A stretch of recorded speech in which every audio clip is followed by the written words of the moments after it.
loving gift from the giants. Since I used to do so much traveling between realms, they thought it would be more convenient for me than having a crystal I could lose. Did it hurt? No, because I wisely fortified myself with 16 cups of Billow Maiden's ale. Got so inebriated, I tried convincing the giants to put them in my nipples instead. Almost talked them into it too. Can you imagine? Mimir of the Bifrost Teats. Ah, those were the days. Okay, I'll stop now.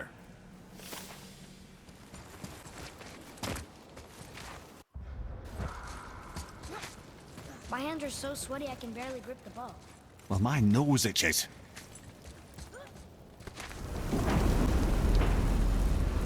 The chisel tip! Give the man credit. He has a talent for destroying things. Remember that, head. Never leaves my mind.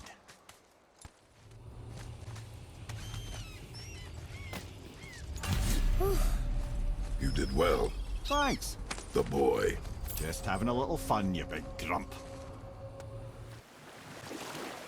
Mimir, there was a shrine about a giant lady with lots of books and visions. Ah, that would be Groa, the Knowledge Keeper. She was a gifted sorceress who gathered every tome of arcane wisdom she could find in the realms, all in the hopes of augmenting her powers of prophecy, that she might find her lost husband, Arvandil.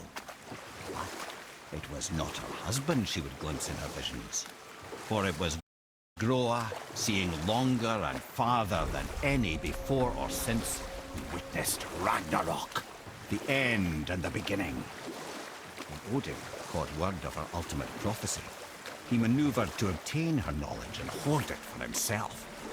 Groa knew Odin as a long-time patron of her services, and so she welcomed him into her library as a friend. What she did not know is that Odin himself was behind her husband's disappearance, having used his enchantments to conceal his death at Thor's hands from her sight. Smiling, jealous Odin took her by the throat, and with his very hands he stole her library and her life for his own. I always knew Odin was bad, but that's just... Ruthless, barbaric, heartless? That's Odin. In fact, we would do well to sit here in silence for the next few moments and reflect on Odin's capacity for cruelty. And so... Reflect longer. Once you retrieve the whetstone, please take utmost care while handling it. It is a priceless relic, after all. Hey, Sindri, have you met Mimir? If you mean the severed head that keeps blinking at me, please, keep it away.